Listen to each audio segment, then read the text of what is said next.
విశాఖ పాతనగరంలోని వేంచేసి ఉన్న శ్రీ కన్యకా పరమేశ్వరి ఆలయంలో శ్రావణ మాసం తొలి శుక్రవారం పూజలు ఘనంగా నిర్వహించారు.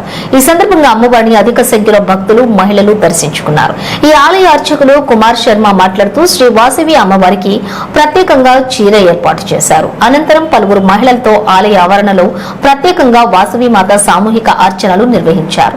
ఈ సందర్భంగానే భక్తులకు స్థానిక ప్రజలకు ఆలయ కమిటీ ఆధ్వర్యంలో ప్రత్యేకంగా అన్న సమారాధన కార్యక్రమం నిర్వహించారు.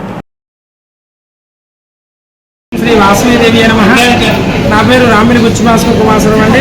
గంజామ దేవస్థానం విశాఖపట్నం అంటారండి. మా అమ్మవారి దేవాలయంలో శ్రావణ మాసం అత్యంత వైభవంగా అక్కడ రమ్యంగా చేస్తున్నాం.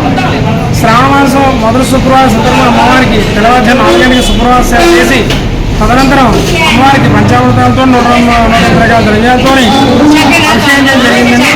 అయిన తర్వాత అమ్మవారికి ఇష్టమైన ముత్యాల చేతులతో అలంకరించి ముత్యాలతో పూజ చేయడం జరిగిందండి. అదే వచ్చిన మహిళల చేత కూడా లక్ష్మీ సహస్రనామాస కుంకుమ పూజ కూడా చేయిస్తున్నామండి. అదే 2వ వారం రాజులతో పసుపుతో పూజ చేసి అలంకరణ జరుగుతుంది. 3వ రజిత వస్త్రం కట్టి అమ్మవారి పగడాలతో పూజ చేయడం జరుగుతుంది. 4వ సువర్ణ వస్త్రం కట్టి బంగారు పుష్పాలతో పూజ చేయడం జరుగుతుంది. కాబట్టి భక్తులందరూ వచ్చి ఈ మహిళల చేత జరిగే పూజ పాల్గొని అనుగ్రహం పొందుతారు మరీ కోరుతున్నాం. భక్తులు రాక ఎలా ఉంది? ఈరోజు మొదటి వారం చాలా ఆనందదాయంగా భక్తులు ఎక్కడ ఎడతెరపు లేకుండా ఉదయం 8:30 దర్శనం ఓపెన్ చేసాం. ఓపెన్ చేసి ఇప్పటివరకు కూడా జనం వస్తూనే ఉన్నారు. అమ్మవారి దర్శనం చేసుకుంటూ ఉన్నారు.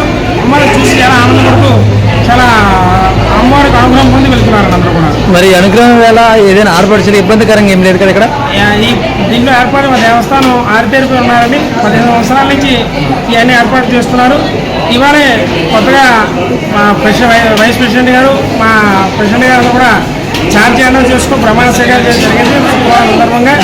అదేవిధంగా ప్రతి సంవత్సరం అన్నారు కాబట్టి భక్తులకు ఏ విధంగా లోటుపాట్లు లేకుండా వచ్చిన అందరూ కూడా ప్రసాదాలు తీర్థాలు వచ్చిన అందరూ కూడా ఆయన ఏర్పాటు చేయడం జరిగిందండి.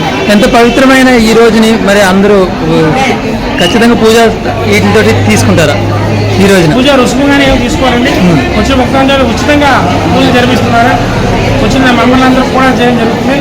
ఇదంతా కూడా శాస్త్ర సభ్యత్వం పొందిన వాళ్ళందరూ కూడా చేయడం జరుగుతుంది. అదేవిధంగా తక్కువ వస్తే మిగతా బయట వర్గం తీసుకొచ్చి పూజ చేయడం జరుగుతుంది.